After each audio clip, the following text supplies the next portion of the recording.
Halo guys, ketemu lagi di dalam CP Course. Kali ini kita akan membahas tentang perwakilan diplomatik. Ayo, kita mulai. Korps Perwakilan Diplomatik adalah badan kolektif diplomat asing yang diakreditasi untuk negara atau badan tertentu. Adapun struktur bidang kerjanya terdiri atas tingkatan-tingkatan yang meliputi satu, duta besar berkuasa penuh atau ambasador. Ialah perwakilan tertinggi dalam perwakilan diplomatik yang memiliki kekuasaan penuh dan luar biasa. Di bawah duta besar ada duta atau gerzan, yaitu wakil diplomatik yang pangkatnya lebih rendah dari duta besar. Dan yang ketiga, ada menteri residen yang tugasnya hanya mengurus urusan negara dan tidak berhak mengadakan pertemuan dengan kepala negara di tempatnya ia bertugas. Kemudian ada juga kuasa usaha atau charge d'affaires. Kuasa usaha ini tidak diperbantukan kepada kepala negara. Ada juga atase-atase yang terdiri atas atase pertahanan dan juga atase teknis. Kalau atase pertahanan tugasnya memberi nasihat di bidang militer. Kalau atase teknis ialah mengurus urusan-urusan teknis seperti perdagangan, perindustrian, dan bidang-bidang lain, membuat paspor dan juga pencatatan sipil. Inilah sekilas tentang Korps Perwakilan Diplomatik.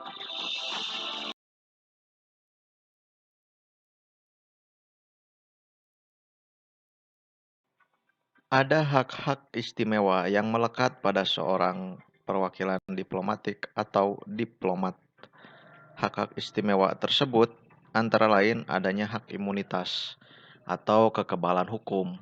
Seorang diplomat kebal terhadap hukum yang berlaku di negara di mana ia diterima dan ditugaskan. Baik hukum perkara pidana maupun perdata, ia bebas dari jeratan hal tersebut. Tetapi, meskipun begitu, ia bisa diusir atau dikembalikan oleh negara penerima ke negara asalnya. Hak istimewa yang kedua yaitu hak ekstrateritorial, di mana seorang diplomat memiliki kebebasan terhadap daerah perwakilannya, termasuk halaman bangunan serta kelengkapan di halaman bangunan tersebut, seperti boleh memasang bendera negaranya, boleh memasang lambang negaranya, memiliki dokumen dan surat-surat lainnya yang bebas sensor atau rahasia. Inilah sejumlah hak istimewa yang melekat pada perwakilan diplomatik atau seorang diplomat. Sebentar kita menyinggung mengenai konsuler sekarang.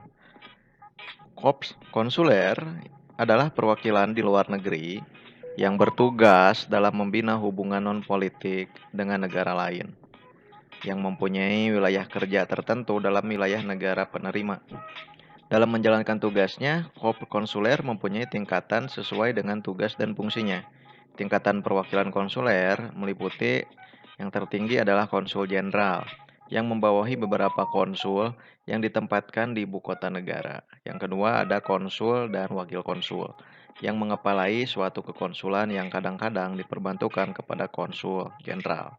Dan yang paling rendah ada agen konsul, yang diangkat oleh konsul jenderal untuk mengurus hal-hal yang bersifat terbatas dan berhubungan dengan kekonsulan. Fungsi perwakilan diplomatik. Yang pertama adalah fungsi representasi, di mana perwakilan diplomatik mewakili negara pengirim di dalam negara penerima, menjadi representasi dari negara pengirim di negara penerima. Itu fungsi ini, representasi. Nah, yang kedua, fungsi proteksi, di mana perwakilan diplomatik melindungi kepentingan nasional negara dan warga negara yang berada di dalam wilayah kerjanya. Di warga negara kalau ada di luar negeri itu dilindungi oleh perwakilan diplomatik gitu, karena perwakilan diplomatik memiliki fungsi, yaitu proteksi. Yang ketiga, fungsi observasi, di mana perwakilan diplomatik melaksanakan pengamatan, penilaian, dan juga pelaporan. Dan yang keempat, fungsi negosiasi, di mana perwakilan diplomatik itu mengadakan persetujuan dengan pemerintah dari negara-negara penerimanya. Dan yang kelima, fungsi relasi, yakni memelihara hubungan persahabatan antar negara pengirim dengan negara penerima. Inilah fungsi dari perwakilan diplomatik. Berikutnya adalah perbedaan antara korps diplomatik dan juga korps konsuler ya. Kalau korps diplomatik itu memelihara kepentingan negara dengan memelihara hubungan pejabat-pejabat pusat. Kebalikannya, kalau korps konsuler memelihara kepentingan negaranya dengan melaksanakan hubungan dengan pejabat-pejabat di tingkat daerah gitu. Kalau korps diplomatik itu tingkat pusat, sedangkan korps konsuler adalah tingkat daerah. Kemudian, perbedaan selanjutnya, kalau korps diplomatik itu berhak mengadakan hubungan yang bersifat politik. Sebaliknya, kalau korps konsuler hubungannya bersifat non-politik. Kemudian, korps diplomatik mempunyai wilayah ekstrateritorial. Sedangkan kalau korps konsuler tidak punya.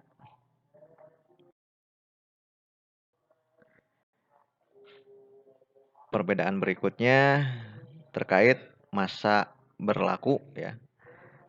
Kalau korps diplomatik mulai berlakunya itu pada saat penyerahan surat kepercayaan atau letter of decredence sebagaimana diatur dalam pasal 13 Konvensi Wina tahun 1961. Sedangkan kalau korps konsuler ia mulai berlaku saat memberitahukan kepada halayak negara penerima. Itu dari sisi masa kerja ya.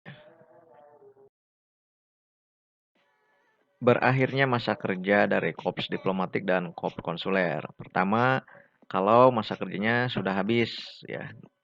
Di dalam jabatannya itu sudah kadaluarsa gitu masa kerjanya. Kemudian yang kedua, ditarik oleh pemerintahnya.